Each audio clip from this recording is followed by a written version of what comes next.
नमस्कार बंधुरा रीतार होम किचेने आपनादेर स्वागत। आजकेर आमी भात भाजा बानाबो सब्जी दिए, भेजिटेबल सब्जी दिए। तो किरकम बानाई देखो। आमी एखाने कड़ाई तेल निये नियेछि, ननस्टिक कड़ाईते। आपनारा चाइले एमनि कड़ाईतेও बानाते पारबेन। तो आमी एखाने कयेकटा गोलमरिच नियेछि, गोटा ढेले देब।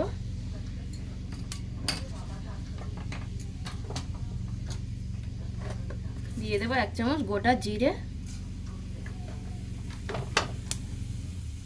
জিরেটা আর গোলমরিচটা ভালো করে ভাজা হয়ে গেছে। এবার আমি কড়াইতে পেঁয়াজ কুচি আর রসুন কুচি দিয়ে দেবো একসাথে।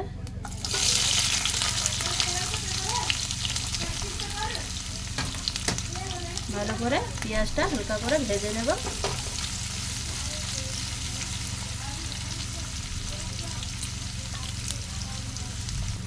রসুন আর পেঁয়াজটা ভালো করে ভাজা হয়ে গেছে। এবার আমি কেটে রাখা সবজিগুলো দিয়ে দেব।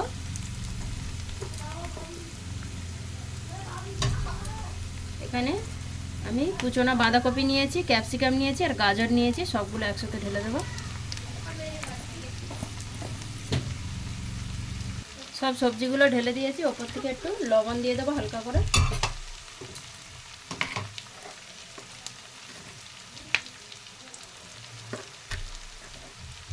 এই ভাত ভাজাটা অনেক রকম সবজি পড়লে খেতে ভালো লাগে। সবগুলোকে নাড়িয়ে নেব।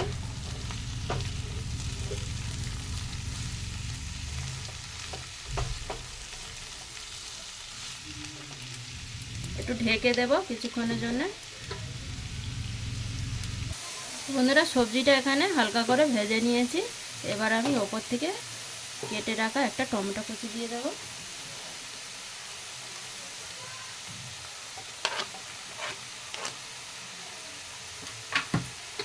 আবার আমি ভালো করে নাড়িয়ে নেব।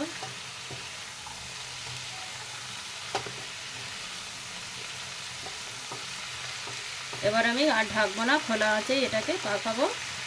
বেশি সেদ্ধ করব না, ভাজা ভাজা করব না। এই ফ্রাইড পোলাওর জন্যে, ভাত ভাজাটার জন্য একটু সবজিটা কাঁচা কাঁচা থাকবে, খেতে ভালো লাগবে। এবার আমি এখানে মশলা অ্যাড করে দেবো। লবণ আমি অল্প মতন দিয়ে দিয়েছি, পরিমাণ মতন। হলুদ গুঁড়ো দিয়ে দেব, একটু লঙ্কা গুঁড়ো দিয়ে দেব,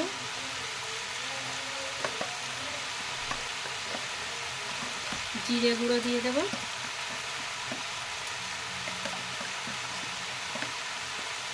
আর দিয়ে দেবো 1 চামচ ধনে গুঁড়ো।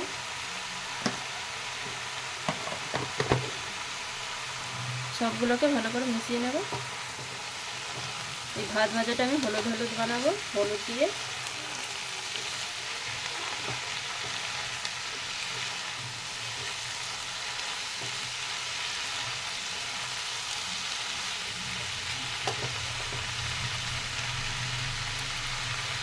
কিছুক্ষণের জন্য খোলা আছে ভেজে নেব। তো বন্ধুরা সবজিটা আমি ভেজে নিয়েছি। এবার আমি ভেজে রাখা লবণ হলুদ দিয়ে সয়াবিন বড়ি ঢেলে দেবো এর মধ্যে।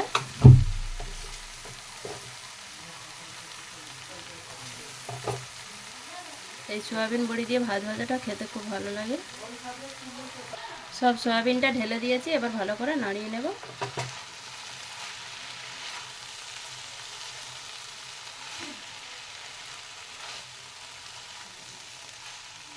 সয়াবিনটা একটু মশলা ঢুকে গেলে এর মধ্যে ভাতটা ঢেলে দেবো। এর মধ্যে বানানো আছে আগে থেকে ভাতটা। কিছুক্ষণের জন্য এরকম করে ভালো করে ভেজে নেব সয়াবিনটা সবজির সাথে। তো এখানে সবজিগুলো ভালো করে ভাজা হয়ে গেছে, সয়াবিনটাও ভালো করে হয়ে গেছে। এবার আমি এখানে আগে থেকে বানানো ভাত ছিল, সেই ভাতটা দিয়ে দেবো ওপর থেকে।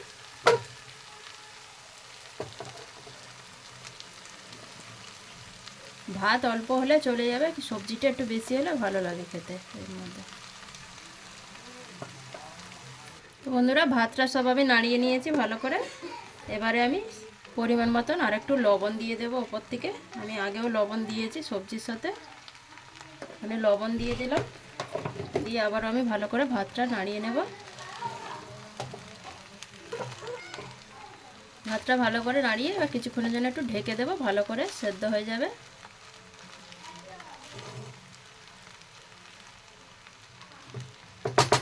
একটু ঢেকে দিলাম 2 থেকে 3 মিনিটের জন্য আস্তে গেছে। এবার ঢাকাটা খুলে দেখে নেব ভাত ভাজা এখানে হয়ে গেছে, দেখো একদম ভালো করে। এবার আমি এখানে ফোড়নে দেব একটু শুকনো লঙ্কা আর সর্ষে আর কারি পাতা, একটু ঘিয়ের মধ্যে এটা গরম করে নিয়েছি, ওপর থেকে দিয়ে দেব। এইভাবে ভাত ভাজাটা বানিয়ে খেয়ে দেখবেন, একটু ঘি আর শুকনো লঙ্কা ফোড়ন দিয়ে। আমি কিন্তু আগে শুকনো লঙ্কা দিইনি। এবার ভালো করে একটু নাড়িয়ে নেব ওপর থেকে। এইটা এবারে টক দই দিয়ে রায়তা বানাবো আমি, আর সাথে থাকবে পাঁপড় ভাজা। এই রায়তার সাথে এই ভাত ভাজাটা খেতে খুব সুন্দর লাগে। এবার আমি এখানে ঢেকে দেবো বন্ধুরা। ভাত ভাজা আমার এখানে রেডি। আপনাদের কেরম লাগলো বানিয়ে খেয়ে দেখবেন একবার। ধন্যবাদ। কিছুক্ষণের জন্য এটা ঢেকে রেখে দেবো। এই যে গন্ধটা আছে ঘিয়ের, ওইটা এর মধ্যে ভালো করে এসে যাবে।